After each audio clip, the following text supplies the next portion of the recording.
जब मैं 10 साल का था मेरे पिता एक दुर्घटना में चल बसे। वकील ने मुझसे एक ही सवाल पूछा, क्या मैं अपनी माँ के साथ रहना चाहता हूँ या वो $200 मिलियन लेना चाहता हूँ जो मेरे पिता छोड़ गए थे। अपने पिछले जीवन में मैं रोया था, चिल्लाया था, माँ के लिए गिड़गिड़ाया था। उसने मुआवजे की सारी रकम ले ली और सीधे पड़ोसी से शादी कर ली। ओह माफ करना, अंकल ग्रेग से। मैं उनकी नजरों में अनचाहा बोझ बन गया, एक ऐसा बोझ जिसे वो बर्दाश्त तक नहीं कर सकते थे, और अंत में मुझे काम करते करते मार डाला गया। 28 साल की उम्र में मैं एक निर्माण स्थल पर गिर पड़ा। उस दयनीय हास्यास्पद जीवन को पीछे मुड़कर देखता हूँ तो लगता है मैं एक मूर्ख था, पूरा और पक्का मूर्ख। लेकिन अब नियति ने मुझे एक दूसरा मौका दिया है। वही चौराहा एक बार फिर मेरे सामने खड़ा है। मेरे सामने खड़ी औरत सिसक रही है, उसके चेहरे पर आंसुओं की धाराएं बह रही हैं। हावर्ड, तुमने हमें क्यों छोड़ा? मैं और डेमियन कैसे जिएंगे? वो विलाप करती है जब तक कि उसका शरीर गीली मिट्टी की तरह ढहने न लगे। अगर कोई उसे थामे ना होता तो वो सीधे जमीन पर गिर पड़ती। पिछले जन्म में यही नाटक मुझे मूर्ख बना गया था। मुझे सच में लगा था कि वो टूट गई है, कि वो मेरे बिना जी नहीं सकती। इसलिए मैं उसके पैरों से लिपट गया था, रोते हुए, रुकने की भीख मांगते हुए। और फिर क्या हुआ? उसने वो मुआवजा ले लिया जो मेरे पिता की जान की कीमत पर मिला था। और 3 महीने भी नहीं बीते थे कि वो खुशी खुशी दोबारा ब्याह कर बैठी। उसने ग्रेग बार्न्स से शादी की, वही आदमी जिसे वो हमेशा हमारा ख्याल रखने वाला कहती थी। मेरे पिता की राख भी ठंडी नहीं हुई थी और वो आदमी हमारे घर में आ गया। वो उसी बिस्तर पर सोने लगा जहां मेरे पिता सोते थे, और मैं बन गया अतिरिक्त आंखों की किरकिरी, वो बच्चा जिसका कोई अस्तित्व नहीं होना चाहिए था। ग्रेग का एक बेटा था, मुझसे 2 साल बड़ा, जो मुझे आंख की नोक में चुभे कांटे की तरह देखता था। उस सौतेले बेटे की नजरों में खुद को अच्छा दिखाने के लिए मेरी माँ लिंडा या तो मुझे मारती थी या दिन रात चीखती चिल्लाती थी बिना किसी दया के। मेरे पिता की छोड़ी हुई दौलत उनके परिवार की ऐशगाह बन गई। उससे मेरे सौतेले भाई की अय्याशी और दिखावा हुआ, और मैं अपनी फीस भरने के लिए कूड़े में से चीजें बीनता था। हाई स्कूल भी पूरा नहीं हुआ था कि मुझे घर से निकाल दिया गया, काम पर भेज दिया गया। बड़े शान से कहा गया कि लड़के को आत्मनिर्भरता जल्दी सीखनी चाहिए। मैंने 10 साल तक निर्माण स्थलों पर ईंटें ढोई और आखिरकार मेरा शरीर जवाब दे गया। मैं सिर के बल तपती लोहे की छड़ों के ढेर पर गिरा और फिर कभी उठा नहीं। लेकिन अब मैं फिर से जन्मा हूँ। लिंडा ने अपनी बाहें मेरे चारों तरफ लपेट ली। डेमियन, डरो मत, अब से माँ तुम्हारा बहुत ख्याल रखेगी। उसका चेहरा आंसुओं और नाक के पानी से लथपथ था, लेकिन उसकी आंखों की गहराई में कुछ छुपा था। इतनी सफाई से छुपाया गया था कि शायद ही कोई देख पाता। बेचैनी, लालच। यह देखकर इस बार मैं वैसे नहीं रोया जैसे पिछली बार रोया था। बस चुपचाप और ठंडे दिल से उसका नाटक देखता रहा। तभी मेरे पिता के सबसे अच्छे दोस्त आए, जो उनके वकील भी थे, अंकल वॉल्टर। उन्होंने एक लंबी सांस ली और मेरे कंधे पर हाथ रखा। फिर अपनी ब्रीफकेस से एक दस्तावेज निकाला। लिंडा, डेमियन, ये हावर्ड की वसीयत है जो वो छोड़ गए हैं। उन्होंने हर बात का ख्याल रखा था। अंकल वॉल्टर की आवाज में एक असामान्य भारीपन था। हावर्ड ने हर परिस्थिति के लिए तैयारी की थी। उनके नाम पर $20 करोड़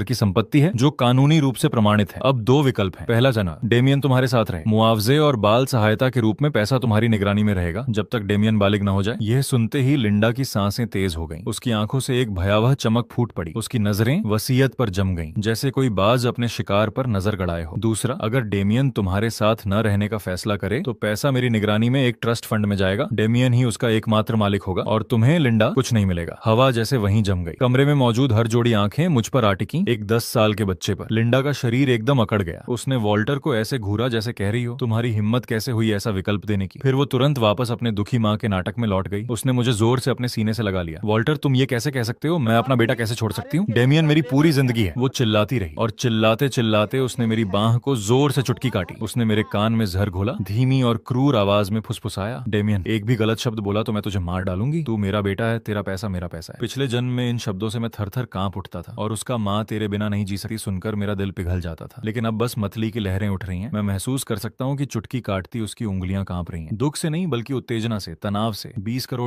उसने अपनी पूरी जिंदगी में इतना पैसा नहीं देखा था। वो पहले से ही उस रकम के बाद की जिंदगी के सपने देख रही थी। ग्रेग के साथ अपने खूबसूरत भविष्य की कल्पनाओं में डूबी हुई थी। धीरे धीरे, एक एक इंच करके मैंने खुद को उसकी दम घूंटती बाहों से अलग किया। जैसे ही मैं आजाद हुआ, मैंने सिर उठाया। मेरी नजर वॉल्टर की हैरान आंखों से मिली। एक एक शब्द बिल्कुल साफ, जैसे कांच पर लकीर खींची हो। मैंने कहा, अंकल वॉल्टर, मैं दूसरा विकल्प चुनता हूँ। मैं $20 करोड़ चुनता हूँ। पूरा शोक सभा हॉल मुर्दा चुप्पी में डूब गया। सब कुछ थमसा गया, जैसे किसी ने पॉज का बटन दबा दिया हो। सबके मुंह खुले रह गए, आंखें फटी की फटी रह गईं। लिंडा के चेहरे पर जमा दुख का नकाब एक पल के लिए जम गया, फिर दरकने लगा, टुकड़े टुकड़े होने लगा, जब तक कि वो एक कच्चे हिंसक गुस्से में न बदल गया। लिंडा चीखी, डेमियन, तूने क्या कहा अभी? उसकी आवाज इतनी तीखी थी कि कान के पर्दे फाड़ दे। मैंने शांति से दोबारा कहा, जोर से नहीं, लेकिन हर शब्द कील की तरह ठोकता हुआ। मैंने कहा, मुझे आप नहीं चाहिए, मुझे पैसा चाहिए। लिंडा चीख पड़ी, क्या तेरा दिमाग खराब हो गया है? कमीने नाशुक्रे, मैं तेरी माँ हूँ। लिंडा का पूरा आपा उड़ गया। वो पागल औरत की तरह मुझ पर झपटी। उसका हाथ मेरे मुंह पर मारने के लिए उठा, लेकिन उसकी कलाई एक बड़े हाथ ने थाम ली। वो हाथ वॉल्टर का था, जिसका चेहरा लोहे की तरह सख्त था। लिंडा, खुद को संभालो। ये हावर्ड का शोक सभा हॉल है और ये डेमियन का अपना फैसला था। एक बच्चा क्या जानता है? तुमने ही उसे ये सब सिखाया होगा। वॉल्टर ने घृणा से उसका हाथ झटक दिया। मैं एक आखिरी बार कह रहा हूँ, ये हावर्ड की वसीयत है। इसका पूरा कानूनी प्रभाव है। चूंकि डेमियन ने अपना फैसला कर लिया है, मैं अभी से कानूनी प्रक्रिया शुरू करूंगा। करूंगा। इस पल से तुम अब उसकी कानूनी अभिभावक नहीं हो। लिंडा पूरी तरह सन्न रह गई। उसने मुझे घूरा। उसकी आंखों में जहर भरा था, जैसे वो किसी जानी दुश्मन को देख रही हो। शायद वो समझ नहीं पा रही थी कि उसका डरपोक आज्ञाकारी बेटा अचानक इतना ठंडा और अजनबी कैसे हो गया। मुझे उससे कोई मतलब नहीं था। मैं वॉल्टर के पास चला गया और उनकी आस्तीन खींची। अंकल वॉल्टर, क्या पापा को पहले से पता था? मेरे शब्द सुनकर वॉल्टर का शरीर एक झटके से हिल गया। वो झुके और मेरी आंखों में झांका। एक लंबी चुप्पी के बाद उन्होंने दुख से भरकर सिर हिलाया। तुम्हारे पिता बहुत समझदार इंसान थे। वो तुमसे बेहद प्यार करते थे। बस इतना सुनते ही मेरी आंखें लाल हो गईं। हाँ, मेरे पिता कितने तेज थे। भला वो लिंडा की असलियत कैसे न देखते, लेकिन वो चाहते थे कि मुझे एक पूरा परिवार मिले, इसलिए सब कुछ चुपचाप सहते रहे जब तक उन्हें एक लाइलाज बीमारी का पता चला और उनका समय कम बचा। तब जाकर उन्होंने मेरे लिए यह भागने का रास्ता बनाया। पिछले जन्म का मैं कितना मूर्ख था। अपने ही हाथों से मैंने अपने पिता के प्यार का आखिरी तोहफा बर्बाद कर दिया था। इस बार मैं गलती नहीं करूंगा। मैंने 20 करोड़ डॉलर चुने। आखिरकार रिश्तेदार लिंडा को घसीटते हुए ले गए। जाते जाते उसकी आंखों में जो नफरत थी वो मेरी यादों में हमेशा के लिए जड़ हो गई। लेकिन मुझे जरा भी परवाह नहीं थी, रत्ती भर भी नहीं। जिस पल मैंने ये फैसला किया उसी पल हमारे बीच का रिश्ता टूट गया। अब बचा था तो बस नफरत। वॉल्टर मेरे नए अभिभावक बन गए। वो एक ईमानदार और भरोसेमंद इंसान थे। पिता के अंतिम संस्कार के बाद वॉल्टर मुझे अपने घर ले गए। उन्होंने मुझे एक लंबी निवेश सूची दिखाई, वो परियोजनाएं जो मेरे पिता ने मरने से पहले उनके साथ मिलकर शोध की थी। लेकिन मैंने सीधे आखिरी पन्ने पर जाकर कहा, अंकल वॉल्टर, सामने के पन्नों पर जो भी है सब बेच दो। वॉल्टर चौंक गए। डेमियन, ये सब ब्लू चिप स्टॉक्स हैं। तुम्हारे पिता ने इन्हें खुद चुना था। ये बेहद स्थिर हैं। मैंने सिर हिलाया। बहुत धीमे हैं। मैंने अपनी उंगली बढ़ाई और सूची में कुछ अनजान से नामों पर टिका दी। सब कुछ इन कंपनियों में लगा दो। वॉल्टर ने माथे पर बल डाले। पैंग्लोटेक, स्काई ट्रेड होल्डिंग्स, ये कंपनियां क्या हैं? मैंने तो इनका नाम भी नहीं सुना। डेमियन, निवेश कोई खेल नहीं है। अंकल वॉल्टर, क्या आप मेरे पिता पर भरोसा करते हैं? वो एक पल के लिए रुके। बिल्कुल करता हूँ। उन्होंने सिर हिलाया। तो एक बार मेरे पर भी भरोसा करें। पापा ने सपने में बताया था। ये सबसे बेकार बहाना था जो मैं सोच सकता था। लेकिन वॉल्टर ने मेरी आंखों में झांका। वो आंखें जो एक 10 साल के बच्चे के लिए बहुत ज्यादा शांत और परिपक्व थीं, और किसी अजीब वजह से सारी समझदारी को ताक पर रखते हुए उन्होंने सिर हिला दिया। जो उन्हें नहीं पता था वो ये था कि मैंने जिन नामों पर उंगली रखी थी वो अगले 10 सालों में पूरी दुनिया को हिला देंगे। वो धरती के सबसे विशाल व्यापारिक साम्राज्य बन जाएंगे और मैं उन सबके पीछे सबसे रहस्यमयी हिस्सेदार रहूंगा। सब कुछ तय हो जाने के बाद मैं आखिरकार चैन की सांस ली। मैंने खुद के लिए एक बिल्कुल नया जीवन लक्ष्य तय किया। आराम से जीना। हाँ, बस आराम से जीना। पिछले जन्म में काम करते करते मर गया था। इस जन्म में आराम से जीऊंगा। मैंने वॉल्टर से सबसे अच्छा प्राइवेट स्कूल ढूंढवाया। पढ़ाई में माथा खपाने के लिए नहीं, बस इसलिए कि माहौल अच्छा था और कैफेटेरिया का खाना लाजवाब था। मैंने जिम जाना शुरू किया। किसी खास वजह से नहीं, बस इसलिए कि एक दिन 6 पैक एब्स और तराशा हुआ जिस्म हो और कपड़े अच्छे लगे। मैंने चीन के 8 महान व्यंजनों का अध्ययन शुरू किया। खुद शराब बनाना सीखा। शेफ बनने के लिए नहीं, बस अपने खुद के स्वाद को संतुष्ट करने के लिए। हर झंझटी मामला मैंने वॉल्टर पर फेंक दिया। बाद में वॉल्टर की मदद से बनाई पेशेवर टीम पर। उस टीम का अगुवा था मार्कस, वॉल्टर स्ट्रीट का एक दिग्गज जिसे मैंने तिगुनी तनख्वाह देकर अपनी तरफ खींचा था। मेरा उसके लिए बस एक ही नियम था, मुझे परेशान मत करो, अपनी समस्याएं खुद सुलझाओ। नहीं सुलझा सकते तो दिवालिया हो जाने दो। उस वक्त मार्कस ने मुझे ऐसे देखा था जैसे मैं कोई गांव का मूर्ख वारिस हूं जो पुरखों की दौलत उड़ा रहा हो। लेकिन उसने मेरे आदेश वफादारी से पूरे किए और मेरी जिंदगी कुछ यूं हो गई। बॉस, पैंग्लोटेक का शेयर फिर तिगुना हो गया। हमने 5 अरब कमाए। ठीक है, मुझ परेशान मत करो, मैं रेसिपी पढ़ रहा हूँ। बॉस, स्काई ट्रेड होल्डिंग्स जल्द ही सार्वजनिक होने वाली है। हमारे मूल शेयर 1 खरब डॉलर तोड़ने का अनुमान है।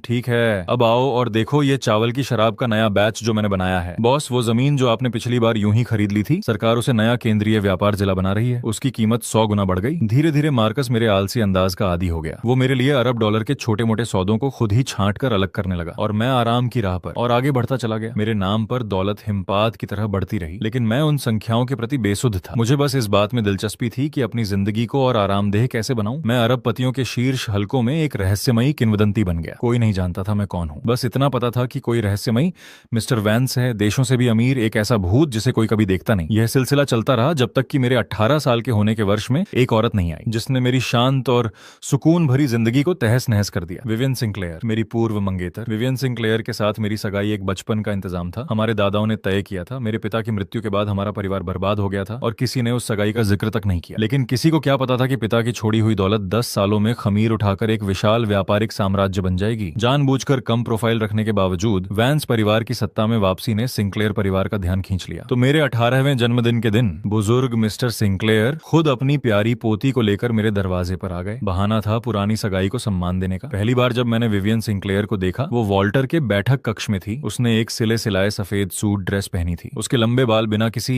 एक भी बाल अपनी जगह से इधर उधर नहीं था। उसका मेकअप हल्का और एकदम सटीक था। वो खूबसूरत जरूर थी, लेकिन एक हिमखंड की तरह भी थी, जिससे एक ऐसी ठंडक निकलती थी जो कहती थी दूर रहो। वो एक ताकतवर औरत की पाठ्य पुस्तक की तस्वीर थी, परिवार की वारिस के रूप में तराशी गई। तर्कशील, मजबूत, शांत। अफवाह थी कि उसने 20 साल की उम्र में दोहरी डॉक्टरेट कर ली थी। 22 में पारिवारिक व्यवसाय संभाल लिया। तरीके इतने कठोर कि पुराने से पुराने व्यापारिक शार्क भी उससे डरते थे। उसकी दुनिया में बस करियर था, मुनाफा था और आंकड़े थे। भावनाएं उसकी नजर में सबसे बेकार कमजोरी थी। डेमियन है ना, वो मेरे सामने टांगें क्रॉस करके बैठ गई। उसकी आंखें मुझे एक्सरे की तरह ऊपर से नीचे तक स्कैन करने लगी, खुली जांच और तिरस्कार से भरी हुई। मैं अभी अभी जिम से लौटा था, ढीले वर्कआउट कपड़े पहने हुए, बाल अभी भी पसीने से गीले थे। मैंने आलस से एक गुनगुनाहट में जवाब दिया, सोफे पर पीठ टिका ली, एक सेब उठाया और चबाने लगा। मेरे रवैये से वो साफ नाखुश हुई। उसका माथा सिकुड़ गया। सुना है तुमने हाई स्कूल के बाद पढ़ाई छोड़ दी? हाँ, तो अब क्या करते हो? जिम जाता हूँ, खाना बनाता हूँ, शराब बनाता हूँ, ये सोचता हूँ कि और आराम से कैसे रहा जाए। मैंने उसे सच सच बता दिया। विवियन के होंठ के कोने पर एक मजाक उड़ाती मुस्कान उभरी। तो तुम बस एक ऐसे ट्रस्ट फंड के बिगड़ैल हो जिसके पास करने को कुछ नहीं। कह सकते हो। मैंने कंधे उचकाए बेफिक्री से। उसने ठंडी हंसी छोड़ी। उसकी आंखों में और गहरा तिरस्कार भर गया। डेमियन, सीधी बात करते हैं, ये सगाई हमारे दादाओं की एक मजाक थी। इसे गंभीरता से नहीं लिया जा सकता। मेरा पति वो होना चाहिए जो मेरे बराबर खड़ा हो सके, कोई बेकार आलसी नहीं जो बस खाए पिए और खेले। तो मैंने दिलचस्पी से उसे देखा। तो मैं चाहती हूँ कि तुम खुद मेरे दादाजी के पास जाओ और उन्हें सगाई तोड़ने के लिए कहो। वो ऐसे बोल रही थी जैसे कोई हुक्म दे रही हो। मुआवजे के तौर पर मैं तुम्हें एक रकम दे सकती हूँ या हमारी कंपनी में एक आरामदेह पद दिला सकती हूँ। मैं मुंह में रखा सेब लगभग थूक देता। मुझे पैसे दो, मेरे लिए पद दिलाओ। कितनी हास्यास्पद बात है। जिस सिंक्लेयर ग्रुप पर उसे इतना घमंड है, वो मेरी दौलत में एक छोटे से अंश की भी पूर्णांक त्रुटि नहीं है। मैंने उसका घमंडी चेहरा देखा। अचानक मुझे यह सब मजेदार लगने लगा। पिछले जन्म में तो मुझे उससे मिलने का दर्जा भी नहीं था। इस जन्म में वो मेरे सामने बैठकर दान दे रही है। मैंने मुंह पोंछा और मीठी मुस्कान दी। ठीक है। विवियन एक पल के लिए रुकी। उसे हैरानी हुई कि मैं इतनी आसानी से मान गया। किस तरह का मुआवजा चाहिए? वो अपने ठंडे चेहरे पर वापस लौट आई। न पैसा चाहिए न नौकरी। मैं उठा और उसके पास चला गया। झुककर उसके कान के पास आया। उसका शरीर सहज ही पीछे हटना चाहा लेकिन जम गया। मुझे उसकी त्वचा पर ठंडे परफ्यूम की खुशबू आई। मैंने आवाज धीमी की, बस इतनी कि सिर्फ हम दोनों सुन सकें। मैं चाहता हूँ कि तुम खुद अपने दादाजी के पास जाओ और उन्हें बताओ कि तुम मेरे लायक नहीं हो। विवियन की पुतलियां एकदम सिकुड़ गईं। शायद उसने अपनी पूरी जिंदगी में इतनी घमंडी बात नहीं सुनी थी। उसने मुझे धकेला और खड़ी हो गई। उसका खूबसूरत चेहरा गुस्से से लाल हो गया। डेमियन, हद में रहो। हद में रहना है तो इज्जत कमाओ, ये मुफ्त में नहीं मिलती। मैं वापस सोफे पर बैठ गया और टांगें क्रॉस कर ली। मिस सिंक्लेयर, पहले तुमने मुझे नीची नजर से देखा है ना? उसने मुझे ऊपर से घूरा। तुम जैसे लोग पैसे में पैदा होने के अलावा और क्या कर सकते हैं? दिन भर बेकार, बस यूं ही भटकते हुए मरने का इंतजार करते हो। तुम में और एक परजीवी में क्या फर्क है? फर्क ये है कि मैं खुश हूँ। मैंने हाथ फैलाए। मेरी जिंदगी, मेरा फैसला कुछ लोगों की तरह नहीं जो एक परफेक्ट मशीन की तरह जीते हैं, हर भावना में नफे नुकसान का हिसाब लगाते हुए। मेरे शब्दों ने साफ कोई नस छू ली। उसका चेहरा पीला पड़ गया। उसने मुट्ठियां भींच ली। हम एक रास्ते के नहीं है। मैं जाकर सगाई तोड़ दूंगी। आज के बाद हमारा कोई वास्ता नहीं। वो बिना पीछे मुड़े चली गई। वो घमंडी परछाई एक पराजित हंस की तरह थी जो सिर झुकाने से इनकार कर रही हो। वॉल्टर अपने अध्ययन कक्ष से बाहर आए। उनका चेहरा चिंता से भरा था। डेमियन, क्या ये बहुत जल्दबाजी नहीं थी? सिंक्लेयर परिवार की राजधानी में बहुत गहरी पकड़ है। अंकल वॉल्टर, चिंता मत करो। सगाई तोड़ने की बात उसने शुरू की थी, मैंने उसे भगाया नहीं। और वैसे भी जो अपनी शादी का फैसला खुद नहीं कर सकती वो असल में कितनी। मैंने उस दिशा में देखा जहां विवियन गई थी। मेरी आंखों में कोई लहर नहीं थी। पिछले जन्म में वो आसमान में टंगा चांद थी। मुझे उसे ऊपर देखने का भी अधिकार नहीं था। इस जन्म में मेरी नजरों में वो बस एक बेचारी औरत है, अपने परिवार की जंजीरों में जकड़ी हुई। मुझे उत्सुकता है कि वो किस तरह का टूटना दिखाएगी। ये बड़ा मनोरंजक होगा। सगाई का नाटक जल्दी ही ठंडा पड़ गया। विवियन ने अपना वादा निभाया। कुछ ही दिनों में सिंक्लेयर परिवार ने आधिकारिक तौर पर सगाई टूटने की घोषणा कर दी। मैंने राहत की सांस ली और अपनी जिंदगी जीता रहा। मार्कस के फोन हर दिन घड़ी की तरह आते रहे, यह बताते हुए कि मैंने अभी अभी कितने करोड़ के छोटे छोटे लक्ष्य पार कर लिए। मेरी व्यक्तिगत दौलत एक ऐसी भयावह संख्या तक फूल चुकी थी जिसे गिनने की मुझे जहमत भी नहीं थी। लेकिन मैं फिर भी हर रोज सस्ते वर्कआउट कपड़े पहनता था, एक साधारण गाड़ी चलाता था और जिम और बाजार के बीच आता जाता रहता था। जब तक एक दिन बंद होने की कगार पर खड़ी एक मिठाई की दुकान में मेरी मुलाकात एक परी से नहीं हुई। वो एक छोटी सी दुकान थी, किसी पुरानी गली में गहराई से छुपी हुई। पुराने जमाने की सजावट से सजी ऐसी पारंपरिक चीनी मिठाइयां बेचती थी जो वक्त के साथ लगभग खो चुकी थी। दरवाजे पर लगे हस्तलिखित लकड़ी के बोर्ड ने मुझे अंदर खींच लिया। आज का विशेष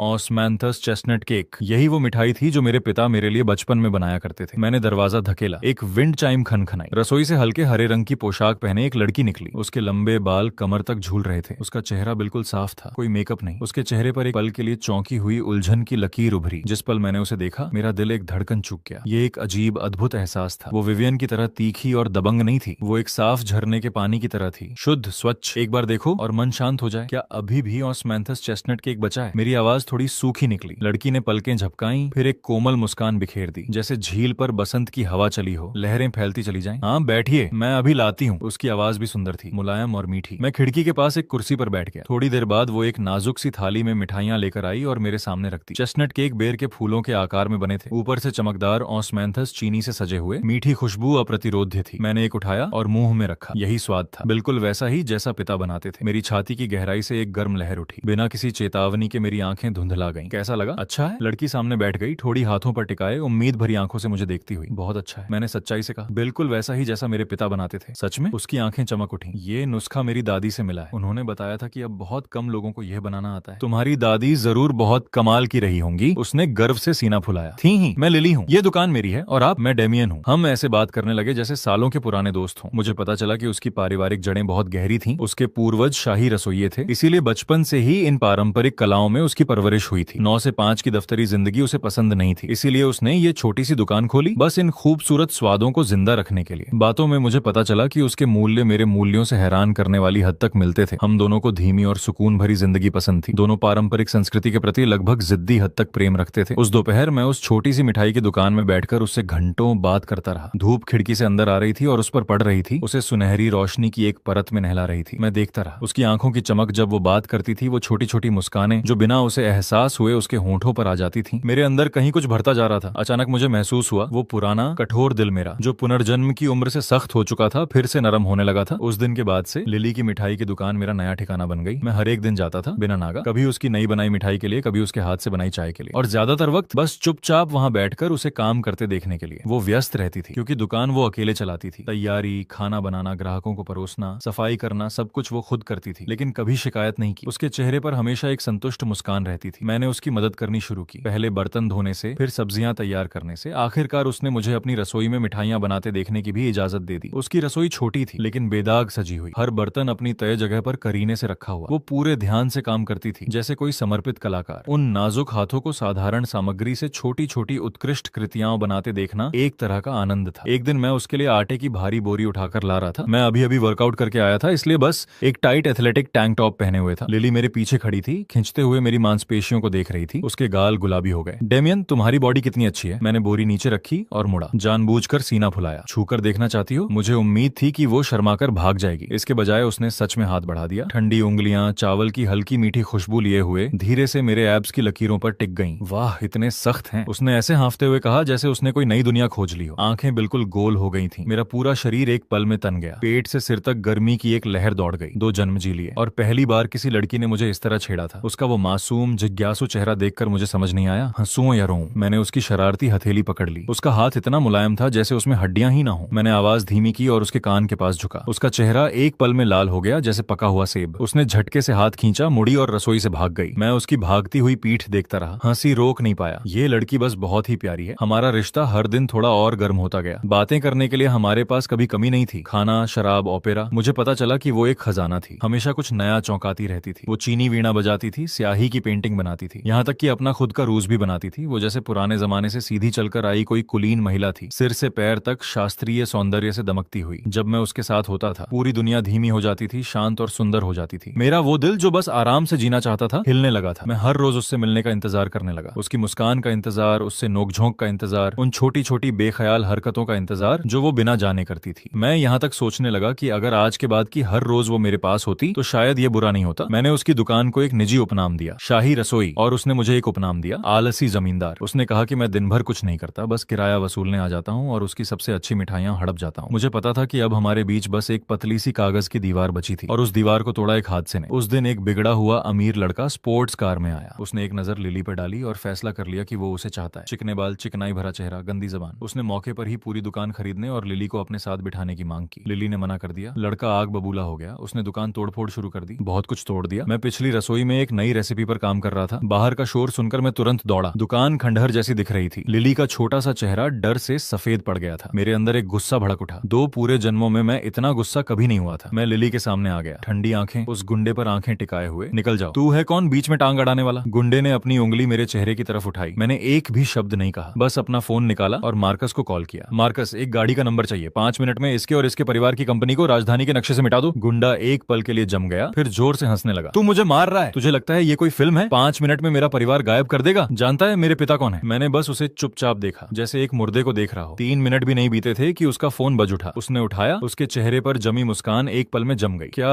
पिताजी, क्या कहा आपने? कंपनी के खाते जमे, सारी साझेदारियां रद्द? ये कैसे हो सकता है? किसे नाराज कर दिया हमने? उसकी आवाज दहशत से कांप रही थी। फिर एक धमाके के साथ वो घुटनों के बल गिर पड़ा। फोन उसके हाथ से फिसल गया। उसने ऊपर देखा। उसकी आंखें किसी राक्षस को देखने जैसी थीं। उसके होंठ हिले, लेकिन कोई शब्द नहीं निकला। अब जा सकते हो, मैंने हल्के से कहा। वो हाथों और घुटनों के बल रेंगते हुए बाहर निकल गया। अपनी चमचमाती स्पोर्ट्स कार लेने की भी जहमत नहीं उठाई। दुकान में फिर से खामोशी छा गई। लिली मुझे देख रही थी। उसकी खूबसूरत आंखें हैरानी से भरी थीं और उनमें एक हल्की सी श्रद्धा भी थी।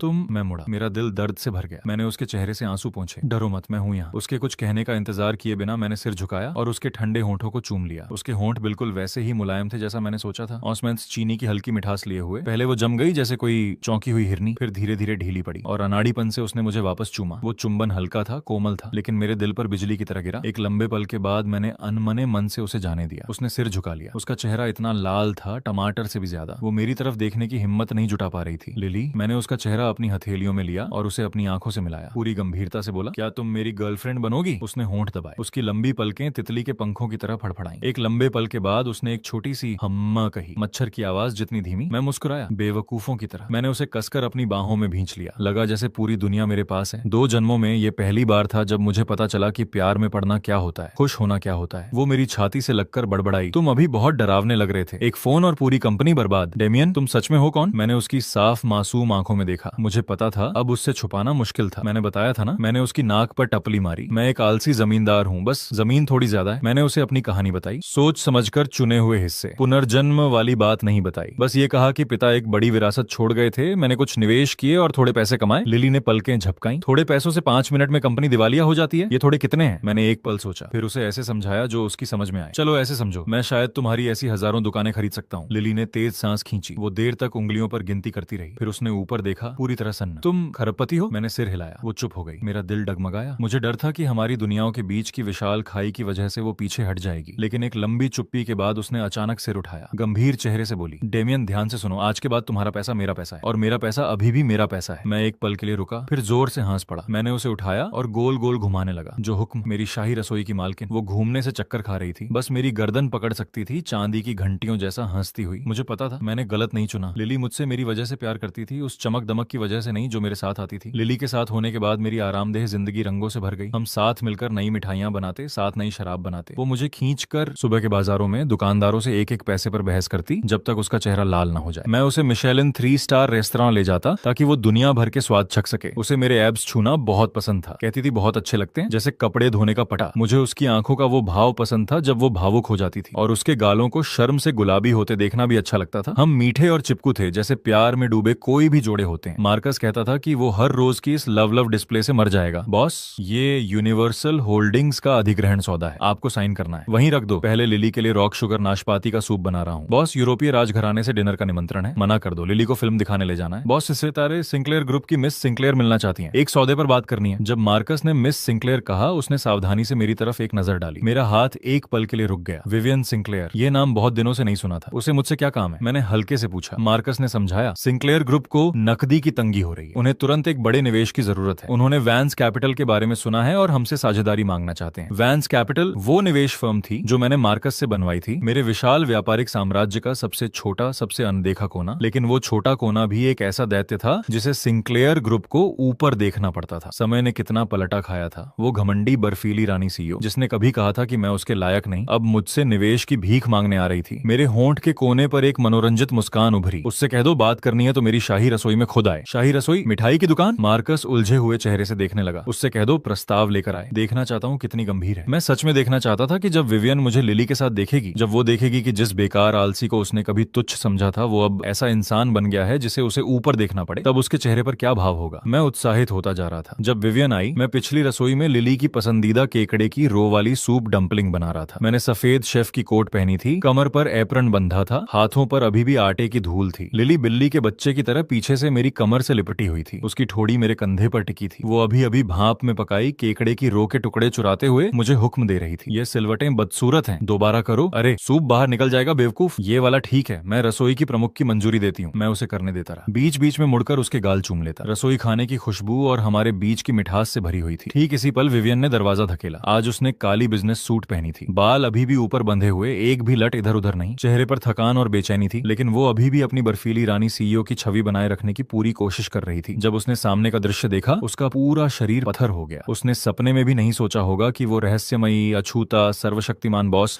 वही बेकार आलसी निकलेगा जिसे उसने कभी तुच्छ समझा था। और ये तो और भी असंभव था कि वो बेकार आलसी अभी एक छोटी सी मिठाई की दुकान की रसोई में एप्रन पहने एक लड़की के लिए अपने हाथों से खाना बना रहा हो, और वो लड़की उससे इस तरह लिपटी हो जैसे कह रही हो, ये मेरा मेरा है। विवियन का चेहरा एक पल में भूत की तरह सफेद पड़ गया। वो हमेशा शांत, हमेशा तर्कशील आंखें हैरानी और उलझन से भर गईं, और एक हल्की सी बेतरतीबी भी जिसे वो खुद नहीं जान पा रही थी। मिस सिंक्लेयर आ गई आप? मैंने नाटकीय अंदाज में अभी अभी उसे देखा हो ऐसे जाहिर किया। हाथ पोंछे, एप्रन खोला और बिना किसी गर्मजोशी या ठंडेपन के उसका स्वागत किया। लिली ने मेरे पीछे से सिर निकाला और विवियन को आंकने लगी। फिर मुझसे धीरे से बोली, डेमियन ये कौन है? बड़ी डरावनी लग रही है। बस कोई है जो मिन्नत करने आई है। मैंने मुस्कुराते हुए उसकी नाक दबाई। लिली हंसी रोक नहीं पाई। उसकी हंसी। विवियन का चेहरा तेजी से सफेद से हरा, हरे से लाल होता गया। उसने मुट्ठियां भींच ली, नाखून हथेलियों में धंस गए। उसने दांत पीसते हुए शब्द निकाले, डेमियन हद में रहो। हद में रहूं? मैंने भौं उठाई। मिस सिंक्लेयर, अगर मुझे सही याद है तो आप ही थीं जिन्होंने कहा था कि हमारा कोई वास्ता नहीं, और अब आप खुद मेरे दरवाजे पर आई हैं। अगर मिन्नत करने नहीं तो किस लिए? मैंने लिली का हाथ थामा और उसे बाहर ले आया। उसके सामने भाप उड़ाती सूप डंपलिंग की एक टोकरी रख दी। खाओ, अभी अभी भाप से निकाली है। फिर धीरे से मुड़कर विवियन को देखा, हाथ के इशारे से बैठने को कहा। मिस सिंक्लेयर बैठिए, जो कहना है कहिए। मेरा लहजा ऐसा था जैसे किसी अनजान और बेअहमियत इंसान को झटक रहा हो। यह वो व्यापारिक बातचीत नहीं थी जिसकी उसने कल्पना की थी। कोई तनाव नहीं, कोई शाब्दिक जंग नहीं, बस एक कुचलती हुई प्रभुता, कच्ची, पूरी और संपूर्ण। विवियन ने गहरी सांस ली और खुद को शांत करने की कोशिश की। उसने कुर्सी खींची और मेरे सामने बैठ गई। फिर थैले से एक मोटी फाइल निकाली और मेरी तरफ धकेली। मिस्टर वैंस, यह सिंक्लेयर ग्रुप की 5 साल की विकास योजना है, साथ में इस दौर के लिए हमारा वित्त पोषण प्रस्ताव। मुझे उम्मीद है। रुकिए, मैंने हाथ उठाकर उसे बीच में काट दिया। मिस सिंक्लेयर, मुझे लगता है आप कुछ उलझ गई हैं। क्या अभी आप मुझसे मिन्नत कर रही हैं? मैं आपसे नहीं। मैं कुर्सी पर पीठ टिकाकर धीरे धीरे बोला, आपकी योजना में मेरी कोई दिलचस्पी नहीं। मैं बस एक सवाल पूछना चाहता हूँ। मैंने पहले लिली की तरफ इशारा किया, फिर खुद की तरफ। क्या हम दोनों एक दूसरे के लिए सही हैं? विवियन का शरीर झटके से हिल गया। उसने मुझे देखा, फिर लिली को जो मेरे बगल में बैठी खुशी से सूप डंपलिंग कुतर रही थी। उसके होंठ हिले लेकिन कोई शब्द नहीं निकला। एक दूसरे के लिए सही, यह सवाल एक खंजर की तरह सीधे उसके घमंडी दिल में उतर गया। उसके सामने बैठा आदमी खूबसूरत था, दौलतमंद था, ताकतवर था, फिर भी एक साधारण लड़की का हाथ थामने और उसके लिए चूल्हे पर खड़े होने को तैयार था। उसकी आंखों में जो कोमलता थी वो एक ऐसी नजाकत थी जो विवियन ने कभी नहीं देखी थी। और वो लड़की साधारण कपड़ों में, उसकी मुस्कान साफ थी, आंखें निर्मल थीं। उससे वो खुशी झलक रही थी जो पूरी तरह प्यार में डूबे होने से आती है। साथ में वो दोनों शांत और खूबसूरत दिनों की एक तस्वीर लग रहे थे। और वो खुद महंगा सूट पहने, मोटा प्रस्ताव थामे, यहाँ एक जोकर की तरह बैठी थी, इस आदमी से दया के एक टुकड़े की भीख मांगने। एक वक्त था जब वो उसके सामने खड़ी थी, दानी लहजे में उसे अपनी दुनिया से निकल जाने को कह रही थी, और अब पासे पलट गए थे। व्यंग्य और पछतावे की एक विशाल लहर ने उसे डुबो दिया। उसका घमंड, उसकी समझदारी इस पल चकनाचूर हो गई। उसने खुद को बोलने पर मजबूर किया। आवाज कर्कश थी, पहचानी नहीं जा रही थी। तुम दोनों एक दूसरे के लिए सही हो? क्या सच में? मैं मुस्कुराया, लेकिन मुझे याद है किसी ने कहा था कि मैं बेकार हूँ, परजीवी की तरह हूँ, उसके लायक नहीं। विवियन के चेहरे से रंग की आखिरी लकीर भी उड़ गई। वो जानती थी कि मैं उसे नीचा दिखा रहा हूँ, उसी के शब्द उस पर वापस फेंक रहा हूँ बिना बदले। डेमियन, मैं मानती हूँ कि उस वक्त मैं अंधी थी। उसने आंखें बंद कर लीं जैसे अपनी सारी ताकत जुटा रही हो। मैं माफी मांगती हूँ, लेकिन व्यापार व्यापार है और निजी बात निजी है। ये साझेदारी सिंक्लेयर ग्रुप के लिए सच में बहुत जरूरी है। मैं आपसे विनती कर रही हूँ। विनती कर रही हैं? मैंने धीरे से कहा। मिस सिंक्लेयर, किस हैसियत से विनती कर रही हैं? मेरी पूर्व मंगेतर के रूप में या एक पराजित प्रतिद्वंद्वी के रूप में? लिली मेरे बगल में बैठी बातचीत समझने की कोशिश कर रही थी, लेकिन वो इतनी समझदार थी कि बीच में नहीं बोली। उसने चुपचाप एक और सूप डंपलिंग मेरी कटोरी में डाल दी और उन साफ आंखों से बिना एक शब्द कहे उसने मुझे अपना साथ दिखाया। वो छोटा सा इशारा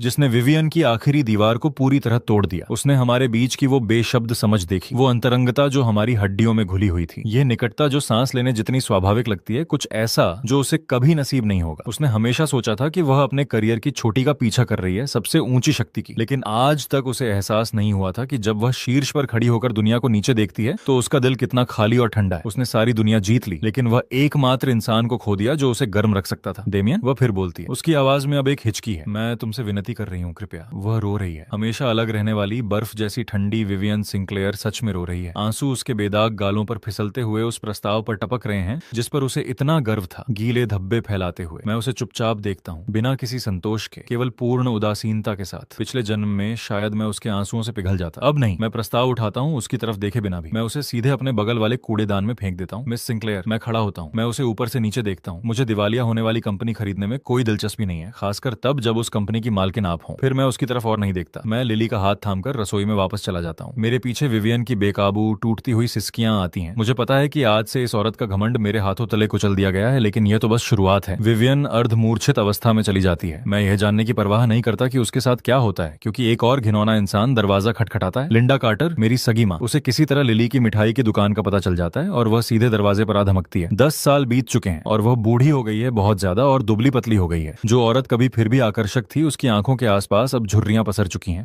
उसके बालों में चांदी की लटें बिखरी हुई हैं। वह सस्ते बाजार के कपड़े पहने हुए हैं। उसके चेहरे पर घटिया चालाकी साफ दिख दिखती है। एक नजर में पता चल जाता है कि वह और ग्रेग अच्छे दिन नहीं काट रहे। पिछले जन्म में उन्होंने मेरे पिता का पैसा बेतहाशा उड़ाया था। ग्रेग को जुए की लत लग गई थी। उन्होंने पूरी दौलत जल्दी ही उड़ा दी थी। इस जीवन में मेरे पिता के पैसे के बिना मैं कल्पना कर सकता हूँ कि उनके लिए चीजें और भी मुश्किल रही होंगी। जैसे ही उसने मुझे देखा, वह 10 साल पहले की तरह मुझे गले लगाने के लिए मेरी तरफ लपकी। मैं घृणा से एक तरफ हट जाता हूँ। डेमियन, मेरे प्यारे बेटे, मम्मी ने आखिरकार तुम्हें ढूंढ लिया। वह फिर से अपना रोने और बिलखने का नाटक शुरू कर देती है। जो कहना हो कहो। मैं ठंडे स्वर में बोलता हूँ, अगर कुछ नहीं कहना तो दफा हो जाओ। डेमियन, तुम मुझसे ऐसे कैसे बात कर सकते हो? मम्मी जानती है कि तुम अभी भी मुझे दोष देते हो, लेकिन मम्मी के पास उस वक्त अपने कारण थे। तुम्हारे चाचा ग्रेग और मैं, हमने इन सालों में बहुत तकलीफ उठाई है। उसे व्यापार में धोखा हुआ और कर्ज का पहाड़ चढ़ गया। अभी हमारे पास खाने तक के पैसे मुश्किल से हैं। डेमियन, तुमने अपनी जिंदगी में कुछ बना लिया है। तुम अपनी माँ को यूं नहीं छोड़ सकते। वह आंसू पोंछते हुए अपना दुखड़ा सुनाने लगती है। वह घुटनों पर गिरने ही वाली है। मैं भौहें सिकोड़ता हूँ। लिली दुकान से बाहर आती है। यह दृश्य देखकर उसे समझ नहीं आता कि क्या करे। डेमियन, ये कौन है? कोई नहीं। मैं लिली को अपने पीछे कर लेता हूँ। मैं नहीं चाहता कि वह इस गंदे दृश्य से दूषित हो। लिंडा चीखती है। वह लिली की तरफ उंगली उठाती है। मैं कोई नहीं कैसे हूँ? मैं इसकी माँ हूँ, असली माँ। तुम कौन हो? कोई घर तोड़ने वाली जो मेरे बेटे को बहकाकर हमारे परिवार का पैसा हड़पने आई है ना? ये सुनते ही लिली का चेहरा एकदम पीला पड़ जाता है। मेरा चेहरा पूरी तरह काला पड़ जाता है। एक एक शब्द, मेरी आवाज बर्फ जितनी ठंडी। मैं एक बार और कहूंगा, दफा हो जाओ। नहीं जाऊंगी। डेमियन, तुम्हें आज मुझे पैसे देने होंगे। 10 लाख नहीं, 1 करोड़, वरना मैं यहाँ से नहीं जाऊंगी। मैं तुम पर मुकदमा भी करूंगी, अपनी माँ को छोड़ने का मुकदमा। लिंडा तमाशा करने लगती है। उसे लगता है कि मैं अभी भी वही भोला भाला इंसान हूँ जिसे वह मनमाने तरीके से नचा सकती है। उसे लगता है कि मुझे अपनी इज्जत की परवाह है, लोग क्या सोचेंगे इसकी परवाह है। वह गलत है। मैं उसके बदसूरत चेहरे को देखता हूँ। अचानक मेरे होठों पर मुस्कान आ जाती है। ठीक है, मैं कहता हूँ, मुझ पर मुकदमा करना है, मैं तुम्हें वह मौका दूंगा। मैं अपना फोन निकालता हूँ। मैं मार्कस को फिर से फोन करता हूँ। मार्कस, मुझे राजधानी की सबसे अच्छी कानूनी टीम चाहिए और बड़े मीडिया संस्थानों से संपर्क करो। मैं एक प्रेस कॉन्फ्रेंस करने वाला हूँ। विषय होगा मैं और मेरी सगी माँ, इन सालों का हिसाब चुकाना। लिंडा ठिठक जाती है। उसे उम्मीद नहीं थी कि उसकी धमकियां मुझ पर बेअसर रहेंगी, बल्कि उल्टा मैं इसे बड़ा बनाने वाला हूँ। तुम्हारी हिम्मत नहीं होगी। उसके शब्द दिखावटी रूप से दृढ़ हैं, लेकिन उसके चेहरे पर डर साफ दिखता है। देखते जाओ। मैं फोन रख देता हूँ और व्यंग्य से मुस्कुराता हूँ। लिंडा, तुम शायद भूल गई हो कि मैंने 10 साल पहले क्या चुना था। 10 साल पहले मैंने तुम्हें पैसों के लिए छोड़ दिया था। 10 साल बाद मैं तुम्हें थोड़ी सी शांति के लिए पूरी तरह बर्बाद कर सकता हूँ। तुम्हें तमाशा करना पसंद है ना? ठीक है, मैं तुम्हारे लिए एक बड़ा मंच बनाऊंगा और तुम जी भरकर अपना नाटक कर सकती हो। मेरी आंखें उसे ऐसे देखती हैं जैसे वह एक लाश हो। लिंडा की रूह कांप जाती है। उसे आखिरकार एहसास होता है कि उसके सामने खड़ा बेटा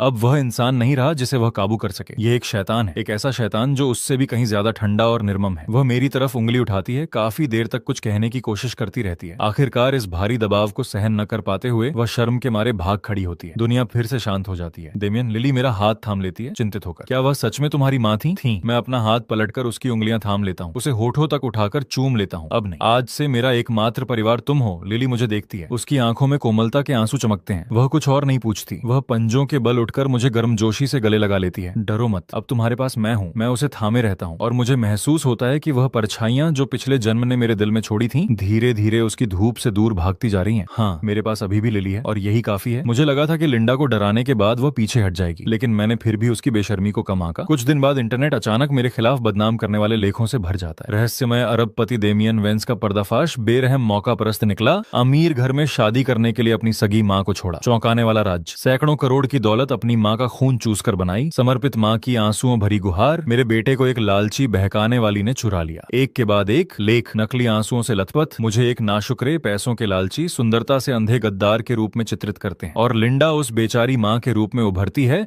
जिसने तकलीफ उठाकर बच्चे को पाला और बदले में उसे छोड़ दिया गया। लिली स्वाभाविक रूप से वह घर तोड़ने वाली बन जाती है जिसने माँ और बेटे के रिश्ते को बर्बाद किया। लिली और मेरी एक छोटी सी सड़क की दुकान पर खाना खाते हुए कुछ चुराई हुई तस्वीरें भी हैं। जनता में तुरंत हंगामा मच जाता है। अनगिनत अनजान नेटिजन इन झूठी कहानियों से भड़क उठते हैं। वे मेरे खिलाफ ऑनलाइन उत्पीड़न की लहर छेड़ देते हैं। मेरा नाम ट्रेंडिंग विषयों में आ जाता है पहली बार, सबसे बुरे तरीके से। कुछ उग्र नेटिजन तो लिली की मिठाई की दुकान की जानकारी तक सार्वजनिक कर देते हैं। वे दरवाजे पर रंग फेंकते हैं, कूड़ा डालते हैं और उसे बेशर्म रखैल कहकर गालियां देते हैं। लिली बहुत डर जाती है। कई दिनों तक वह दुकान खोलने की हिम्मत नहीं जुटा पाती। वह मेरी बाहों में छुपी रहती है, आंसू बहाते हुए, तकलीफ से भरी हुई। मैं उसे थामे रहता हूँ। मेरा दिल बेहिसाब दर्द से भर जाता है। डेमियन, मैंने कुछ नहीं किया। मैं घर तोड़ने वाली नहीं हूँ। मुझे पता है तुमने कुछ नहीं किया। डरो मत, मैं सब संभाल लूंगा। मेरी आंखों में हत्यारा इरादा आज से पहले कभी इतना गहरा नहीं था। लिंडा, ग्रेग, तुमने इस बार सच में हद पार कर दी। मैं खुश था कि तुम खुद ही अपनी गंदगी में सड़ते रहो, लेकिन तुम्हें मुझे छेड़ना ही था। तो फिर मुझे निर्दयी होने का दोष मत देना। मैं मार्कस से जांच करवाता हूँ, नतीजे जल्दी आ जाते हैं। इस सब के पीछे सच में लिंडा और ग्रेग हैं। उन्होंने एक तीसरे दर्जे की मार्केटिंग फर्म किराए पर ली, नकद पैसों से ट्रोल खरीदे और ये पूरा तमाशा खड़ा किया। जो बात मुझे और ज्यादा चौंकाती है वह ये है कि इस सब के पीछे विवियन की भी एक परछाई है। उसने सीधे तौर पर हिस्सा नहीं लिया, लेकिन उसके नाम वाली जनसंपर्क फर्म ने इस तूफान को आगे बढ़ाने में बड़ी भूमिका निभाई। वाह, बहुत खूब। एक है मेरी बेशर्म सगी माँ, दूसरी है मेरी कड़वाहट से भरी पूर्व मंगेतर। चूंकि तुम दोनों को हाथ मिलाना इतना पसंद है, मैं तुम दोनों को एक साथ नीचे भेजूंगा। मैं अपना नाम साफ करने की जल्दी नहीं करता, मैं ट्रेंडिंग विषयों को हटाने की कोशिश नहीं करता, मैं जनमत को उबलते रहने देता हूँ। मैं चाहता हूँ कि वे जितना ऊंचा चढ़ सकें चढ़ें, ताकि गिरावट और ज्यादा तकलीफ दे हो। 3 दिन बाद जैसे ही मेरे खिलाफ ऑनलाइन हमले अपने चरम पर पहुंचते हैं, मैं वो प्रेस कॉन्फ्रेंस करता हूं जो मैंने लिंडा के लिए तैयार की थी। जगह है राजधानी के सबसे शानदार 7 सितारा होटल का सबसे बड़ा बॉलरूम। मैं पूरे देश के सैकड़ों मुख्यधारा के मीडिया संस्थानों को आमंत्रित करता हूं। ऐसा पैमाना जो पहले कभी नहीं देखा गया। मैं लिंडा को वहां लाया जाता हूं। वह शायद सोचती है कि मैं झुकने वाला हूं, उसे पैसे देकर यह सब खत्म करने वाला हूं। उसके चेहरे पर एक घमंडी मुस्कान है। विवियन भी आती है। वह एक अगोचर कोने में बैठ जाती है, ये देखना चाहती है कि मैं इसका अंत कैसे करूंगा। मैं एक दर्जी द्वारा हाथ से बना सूट पहने हुए हूँ, लिली का हाथ थामे हुए हम अंदर आते हैं। लिली थोड़ी घबराई हुई लगती है, उसकी हथेलियां पसीने से भीगी हुई हैं। मैं उसे एक तसल्ली भरी मुस्कान देता हूँ। कैमरों की चमक बेतहाशा होने लगती है। मैं अपना गला साफ करता हूँ। अनगिनत माइक्रोफोन और कैमरों के सामने मैं अपना पहला वाक्य बोलता हूँ। नमस्ते, मैं डेमियन वेंस हूँ। मैंने आप सभी को आज यहाँ इसलिए बुलाया है क्योंकि मैं आपको एक चुनाव की कहानी सुनाना चाहता हूँ। मैं उन्हें वह कहानी सुनाता हूँ जब मैं 10 साल का था, बिल्कुल वैसे जैसा हुआ था। मेरे पिता की वसीयत से लेकर लिंडा की धमकियों तक और उस चुनाव तक जो मैंने आखिरकार किया। मैं इसे शांति से सुनाता हूँ, बिना भावना की एक भी लहर के, जैसे मैं कोई ऐसी बात बयान कर रहा हूँ जिसका मुझसे कोई लेना देना नहीं है। लेकिन पूरा कमरा मुर्दा चुप्पी में डूब जाता है। हर पत्रकार स्तब्ध है। उनमें से किसी को भी उम्मीद नहीं थी कि सच इतना विस्फोटक पलटवार होगा।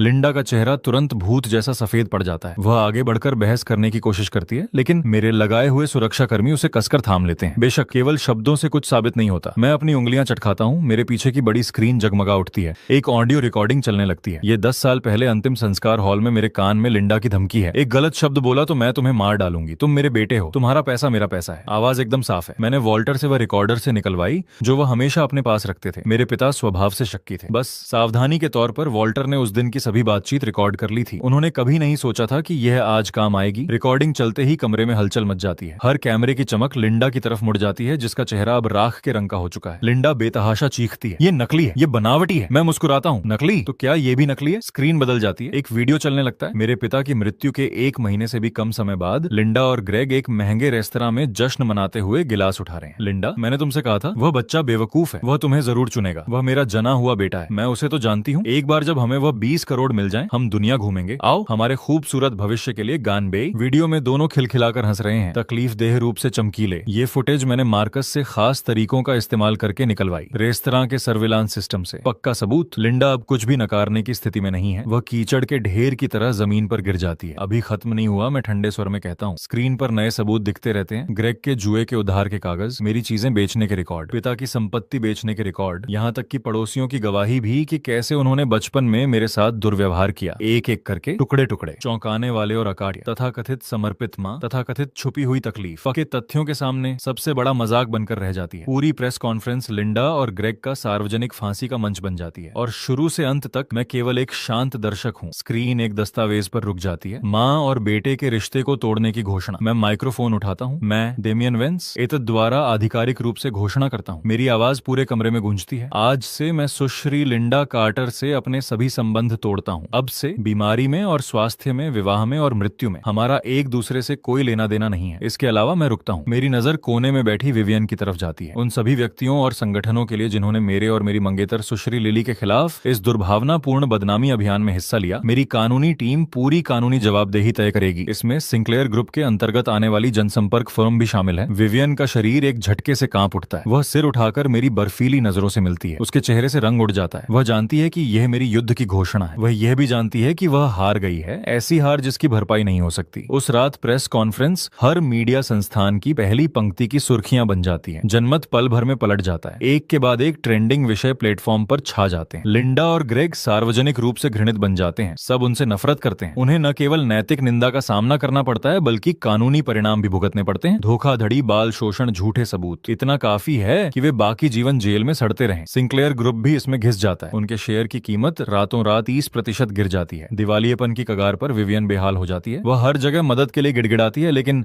हर दरवाजे से ठुकरा दी जाती है। आखिरकार इस वक्त कोई भी मुझे नाराज करने की हिम्मत नहीं करता। वह आखिरकार सबके द्वारा छोड़े जाने की कड़वाहट चखती है, चारों तरफ से घिरी हुई। कुछ दिन बाद एक अप्रत्याशित इंसान मुझे फोन करता है। यह विवियन है। उसकी आवाज अब ठंडी नहीं है, वह थकान और खुरदरेपन से भरी है। डेमियन, मैं हार गई। ये पहली बात है जो वह कहती है। मैं तुम्हें दया की भीख मांगने के लिए फोन नहीं कर रही। मैं बस एक बात पूछना चाहती हूँ, एक सवाल, अगर उस वक्त मैंने सगाई नहीं तोड़ी होती तो क्या तुम तोड़ते? नहीं, मैं बिना झिझक के उसे काट देता हूँ। विवियन, तुमने कभी एक बार भी मेरी दुनिया में कदम नहीं रखा और तुम कभी रख भी नहीं सकती थी, क्योंकि तुमने मुझे कभी समझा ही नहीं। तुमने केवल वही देखा जो तुमने मान लिया था। तुम्हें केवल वह ताकतवर इंसान पसंद था जो तुमने अपने मन में गढ़ा था, और शुरू से मैं बस एक साधारण इंसान बनना चाहता था जो उसके लिए खाना पकाए, जिससे वह प्यार करता है। दूसरी तरफ से लंबी चुप्पी, आखिरकार बस एक हल्की सी सांस, दिल टूटने की आवाज। मैं समझ गई, मैं फोन रख देता हूँ। मुझे पता है कि ये औरत इस जीवन में मुझे फिर कभी परेशान नहीं करेगी। शायद वह अपने तरीके से अपना व्यापारिक साम्राज्य फिर से खड़ा कर ले, लेकिन उसकी दुनिया में हमेशा एक टुकड़ा गायब रहेगा जिसका नाम खुशी है, और मैं अपनी खुशी कब का ढूंढ चुका हूँ। मैं फोन बंद करता हूँ और रसोई में वापस चला जाता हूँ। लिली वह प्यारा टेडी बियर एप्रन पहने हुए है जो मैंने उसे खरीदा था, एक गाना गुनगुनाते हुए अनाड़ीपन से मोमोज बनाने की कोशिश कर रही है। आटा उसके पूरे चेहरे पर लगा हुआ है। मुझे आते देखकर उसके चेहरे पर एक बड़ी सी मुस्कान खिल जाती है। आलसी मकान मालिकाओं, मदद करो, तुम्हारी शाही रसोई की मुखिया आज 3 लजीज मोमोज चाहती है। खिड़की से धूप अंदर आती है, उसके प्यारे चेहरे को रोशन करती हुई, इतनी गर्म और खूबसूरत। मैं पीछे से आकर उसे बाहों में भर लेता हूँ। मैं उसकी आटे से सनी नाक को चूम लेता हूँ। जी हाँ मेरी रानी, दौलत ताकत बदला, इस पल में इनमें से कुछ भी मायने नहीं रखता। मैं बस अपने सामने खड़ी इस लड़की को थामना चाहता हूँ। बाकी जिंदगी उसके लिए खाना पकाना चाहता हूँ। बाकी जिंदगी उसकी मुस्कान देखना चाहता हूँ। एक जीवन फिर से जन्मा। मैंने 20 करोड़ से खुद को अतीत से आजाद किया, और मैंने कभी नहीं सोचा था कि आखिर में मैं जो जीतूंगा वो पूरी दुनिया होगी, एक ऐसी दुनिया जिसमें लिली है।